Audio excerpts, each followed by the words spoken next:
જી sir, પડદરીમાં ધાડ અને ગરફોડ ચોરીના આરોપીની ધરપકડ શું થયું? રાજકોટ ગ્રામ્ય જિલ્લાના પડદરી પોલીસ સ્ટેશનમાં થોડા દિવસ પહેલાં રાત્રિમાં એક ધાડનો અને એના પછી એક ઘરફોડનો બનાવ બન્યો હતો. એની તપાસ કરવા માટે રાજકોટ ગ્રામ્ય પોલીસની એલસીબી ટીમ, પડદરીની ટીમ અને તમામ લોકો ટેકનિકલ સર્વેલન્સથી, ટાવર ડમ્પથી, સીસીટીવી ફૂટેજ, બાતમીદારો તમામ સાથે સંપર્કમાં હતા. સીસીટીવીમાં જે ફૂટેજ જોવા મળ્યો એના આધાર ઉપર અમારા બાતમીદારોથી અને ટેકનિકલ સર્વેલન્સથી અમને માહિતી મળી કે આ દાહોદની ચડ્ડી બનિયાન ગેંગનું કામ છે. અમારી ટીમ ત્યાં 12 દિવસ સુધી સ્ટેન્ડ બાય રહી. એ લોકો ગામમાં હતા. ગામમાં એ નાનો ફોન યુઝ કરે છે જેનાથી પિન પોઈન્ટ લોકેશન નથી આવતી. તો ગામથી બહાર નીકળ્યા ત્યારે આ લોકોને પકડવામાં આવ્યા. પકડાયેલા આરોપીઓમાંથી 2 આરોપી સુભાષ ઉર્ફે સોબો ઉર્ફે શુભમ અને બીજો ગૌરવ ઉર્ફે કૈલાસ, એ બંને દાહોદના રહેવાસી છે. એમાંથી સુભાષ ગરબાડાનો રહેવાસી છે અને બીજું જો ગૌરવ છે એ ધાનપુર દાહોદનો રહેવાસી છે. આ ધાડ અને ચોરીમાં 6 આરોપીઓ પકડવા ઉપર બાકી છે. રાજુ સવસિંગ બારિયા, ગરબાડા દાહોદ; ભરત બાદરસિંહ પલાસ, ગરબાડા દાહોદ; રાકેશ રાણિયા પલાસ, ગરબાડા દાહોદ; જયંતી ગરબાડા દાહોદ; પ્રકાશ દિતિયા પલાસ, ગરબાડા દાહોદ; મડિયા ભાબરા અલીરાજપુર. એ લોકો ઓર બાકી છે. એ લોકો ગુજસી ટોકના, આમાંથી 4 લોકો ગુજસી ટોકના આરોપી છે. જામીન ઉપર એ લોકો હાલ છે.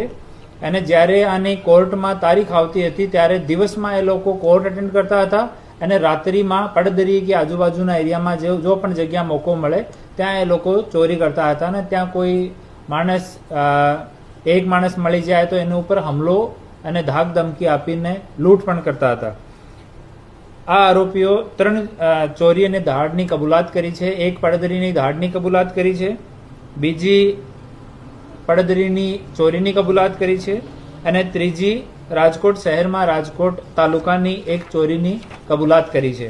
આમાંથી સુભાષ ઉર્ફે સોબો ઉપર 13 ગુના છે, જેમાંથી 2 ગુજસી ટોક છે. ગૌરવ ઉર્ફે કૈલાસ ઉપર 3 ગુના છે. રાજુ સવસિંગ બારિયા ઉપર 22 ગુના છે, જેમાંથી 1 ગુજસી ટોકનો ગુના છે. ભરત બાદરસિંહ પ્લાસ જો છે એની ઉપર 25 ગુના છે, જેમાં 1 ગુજસી ટોકનો ગુના છે. રાકેશ રાણિયા પલાસ ઉપર 15 ગુના છે, જેમાંથી 1 ગુજસી ટોક છે. જયંતી ઉપર 2 ગુના છે. પ્રકાશ દતિયા ઉપર 4 ગુના છે. મડિયા સંજય તિતરિયા ઉપર 2 ગુના છે. આમાં જેટલાના લોકોના જૂના ગુના છે તમામ ગુનાના ઓર્ડર અમે લોકો નીકાળ્યા છે અને કન્સર્ન ડિસ્ટ્રિક્ટ સાથે વાત કરીને જૂના ગુનાઓમાં પણ આના બેલ કેન્સલ કરાવવામાં આવશે. સર, આરોપની મોડસ ઓપરેન્ડી શું હતી આ લોકોની? એ લોકો શહેરની આજુબાજુમાં જો ઇન્ડસ્ટ્રીયલ વિસ્તાર છે ત્યાં ફેક્ટરી કે મેન્યુફેક્ચરિંગ યુનિટ કે ગોડાઉને જોતા હતા અને જ્યાં લોક હોય, બહારથી કોઈ માણસ નહીં હોય, પાછળની સાઈડમાં ખેતર હોય એવી લોકેશન એ લોકો ચૂઝ કરતા હતા અને ત્યાં અંદર એન્ટ્રી કરીને અને સરિયાની મદદથી એ લોકો લોક તોડી નાખતા હતા. લોક તોડવામાં એ સારા માણસ એક્સપર્ટ છે અને સ્ટ્રોંગથી સ્ટ્રોંગ લોકને એ લોકો 1 થી 2 મિનિટમાં તોડી શકે. આની આ લોકોની સારી પ્રેક્ટિસ છે એમાં. ઓર એ લોકો ક્યારે પણ પોતાનો ફોન સાથે રાખતા નહોતા અને પબ્લિક ટ્રાન્સપોર્ટનો જ યુઝ કરતા હતા. જ્યારે દાહોદથી આવતા હતા ત્યારે દાહોદથી એસટી બસમાં, પછી અહીંયા બસ સ્ટોપથી ઓટો રિક્ષામાં કોર્ટ આવતા હતા. કોર્ટથી ઓટો લઈને અને પછી બહારના ઇન્ડસ્ટ્રીયલ એરિયામાં જતા હતા અને દિવસમાં ફરીને જોઈ લેતા હતા કે રાત્રિમાં અહીંયા ચોરી કરવાની છે.